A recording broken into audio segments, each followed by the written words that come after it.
Good afternoon and welcome to today's edition of Warrior Daily. My name is Justin Arbogast and here with me today is women's volleyball coach Phil Nickel. And Coach, coming down an up-and-down weekend after the GLIAC tournament.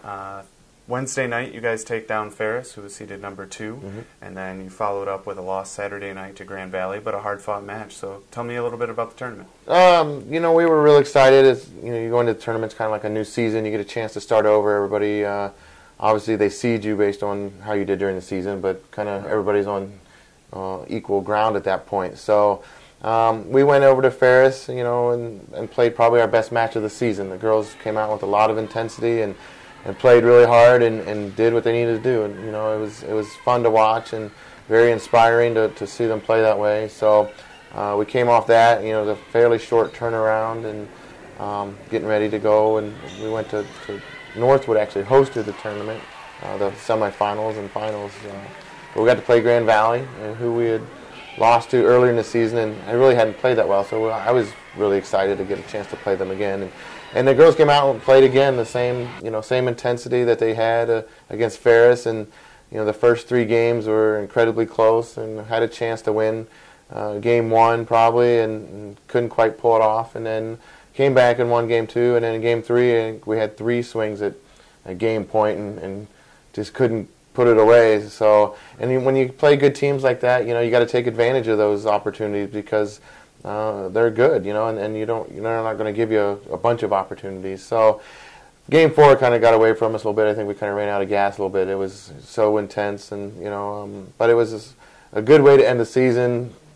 Never good to end with a loss, I guess. But we talked about after the match that most teams end their season with a loss. So it is just kind of the nature of sports, and but we really played 2 of our best matches, I think, all season in the GLIAC tournament, so we were really happy with that. Well, playing well at the right time of the year, I suppose. And Kristen Bolkowitz was named to the tournament team, all-tournament team, first team, as well. She picked up GLIAC honors, as well as 2 other players.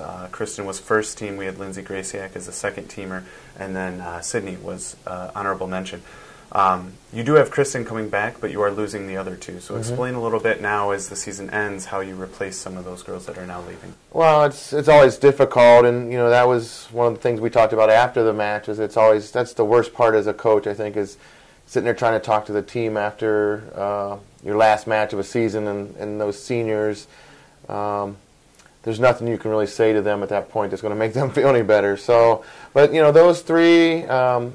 Sydney Biesel, Lindsay Graciak, and Maddie Kent, who played this year. We had a couple other seniors who were injured and weren't able to play, but they have done so much for our program in the 4 years that they've been here that I don't know that we'll really truly be able to replace them exactly, but we'll move forward. And like you said, Kristen is back, as well as 8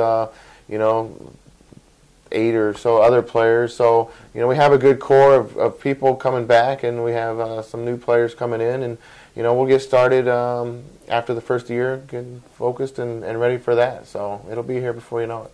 Yeah. The off-season flies. We talked about it last week with Coach Winters when you talked about basically he doesn't have an off-season. And I'm sure, for you guys it's almost a full year job. So now what are we looking for moving forward into next year? What are you doing? Yeah, well, we're, right now we're going to just catch our breath, take a little time off. The girls will take some time off, and they'll probably we'll start some lifting next week just to kind of keep them going a little bit through the end of this semester. But, the thing at this point is for them to get healthy, get healed up, get rested up. And then when we come back in January, we'll start lifting and conditioning hard and doing some volleyball stuff and start improving, hopefully. And the people who need to make some adjustments with their techniques and whatever, we'll do that. And, once we get into the team aspect of our spring season, we'll try to play as much as we can, and that gives the players who didn't maybe get a chance to play a lot this fall, give them a chance to play this spring and get some experience and show what they can do. And